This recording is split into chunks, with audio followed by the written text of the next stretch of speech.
만약에 A은행에 900, B은행에 900, C은행에 900 각각 이렇게 거래를 하게 되면 1000만 원이 되지 않기 때문에 이렇게 자동 보고는 들어가지 않겠죠.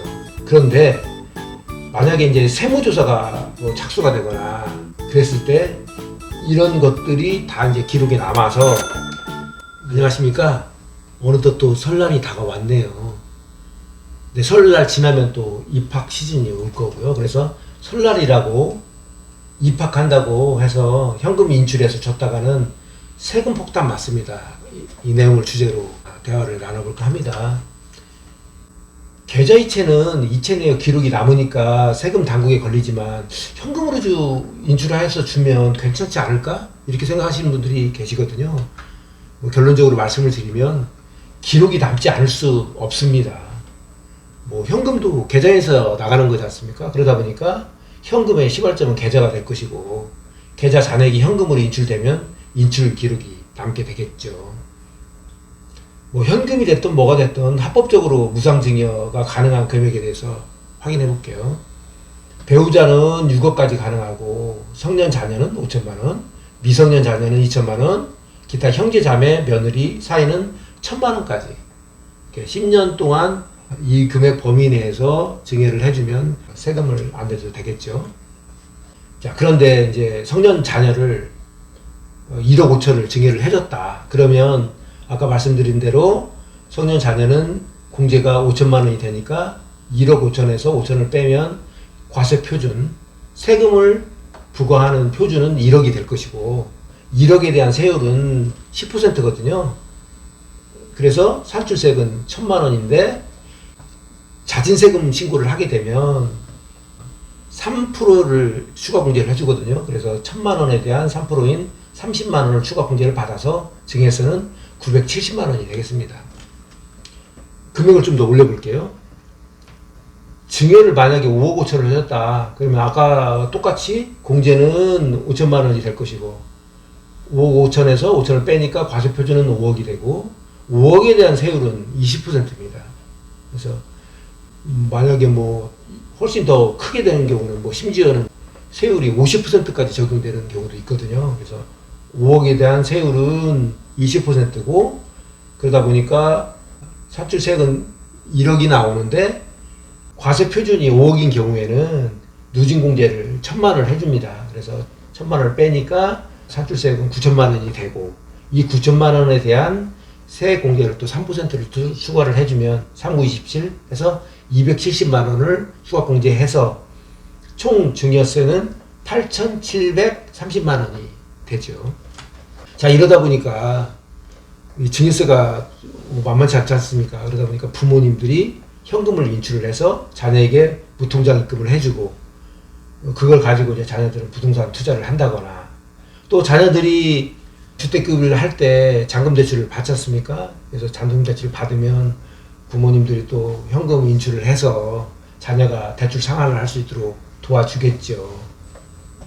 자, 그러면 과세당국은 결국은 다 알아차립니다. 그래서 증여세가 또 나가게 되겠고요. 또 제때 증여세를 신고를 안 했기 때문에 과산세까지 부과하는 일이 발생이 되겠죠. 현금으로 몰래 줬는데 국세청은 대체 어떻게 알까요? 이게 고액 현금 거래 보고 제도라는 게 있습니다. 그래서 하루에 1000만 원 이상 현금을 입금하거나 출금을 했을 경우에는 거래자의 신원과 뭐 거래 일시, 거래 금액 등을 금융정보분석원에 자동 보고가 들어갑니다. 이건 시스템적으로 그렇게 보고가 되게 돼 있습니다.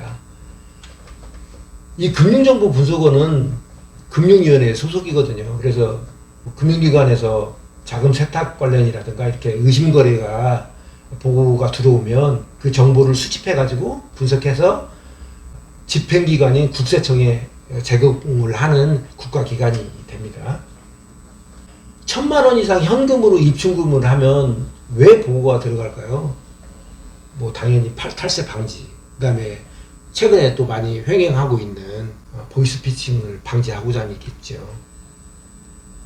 아까 1000만 원 이상이 또 자동 보고가 된다고 했으니까 만약에 쪼개면 100만 원씩 10번을 쪼개거나 200만 원씩 5번을 쪼개서 출금하면 거래본들 합산해서 1000만 원이 넘기 때문에 자동 보고가 들어갑니다.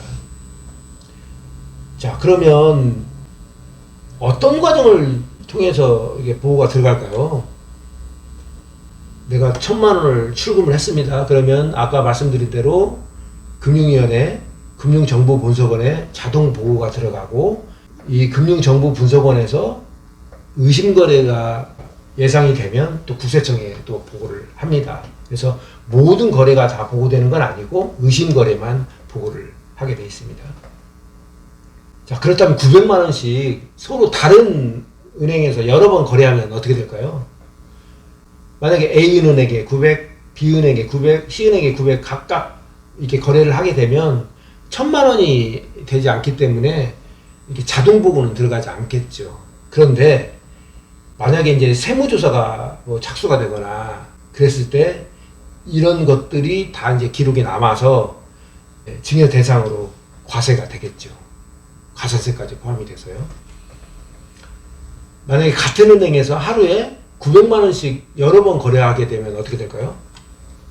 동일은행에서 900만 원씩 여러 번 거래하게 되면 벌써 은행 담당자들이 의심의 눈초리로 쳐다봅니다. 이렇게 작은 금액을 날마다 빈번히 하게 되면 꼬치꼬치 깨물기도 하고요. 그 다음에 뭐 확인서라든가 확약서를 써달라고 이렇게 얘기도 하거든요. 그렇게 해서 은행은 금융위원회에 보고를 하게 돼 있습니다. 이게 이제 의심거래 보고제도라고 하는데, 불법재산이라든가 자금 세탁 관련해 가지고 의심이 될 때는 은행권에서 금융정보분석원에 보고를 하게 돼 있습니다. 만약에 보고를 하지 않게 된다면 은행권에 또 불이익이 가해지고 평가 점수 같은 경우도 제재를 받고 그러겠죠. 같은 날 같은 은행에서 1000만 원 이상 입출금을 한다면 아까 말씀드린 대로 당연히 이제 금융위원회 보고가 되는데 꼭 반드시 세무조사로 연기되는 건 아니겠죠. 이 입출금한 금액이 얼마를 했느냐 보다는 어떤 자금의 성격이냐, 이게 또 중요하겠죠. 자, 그렇다면 이제 국세청은 내 계좌를 어느 정도까지 파악 가능할까요? 자, 이자 발생 계좌, 뭐 적금이라든지 대출이라든지 이 이자 발생이 되는 계좌하고 사업용 계좌, 외환거래 계좌, 뭐 이제 $10,000가 초과되는 경우에는 국세청에 자동 보고가 되지 않습니까? 그리고 마지막으로 주택 구입을 할 때 자금 조달 계획서를 제출하게 돼 있거든요. 근데 최근에 이제 많이 규제적이 많이 풀려서 비규제적은 자금 조달 계획서를 제출을 하지 않거든요.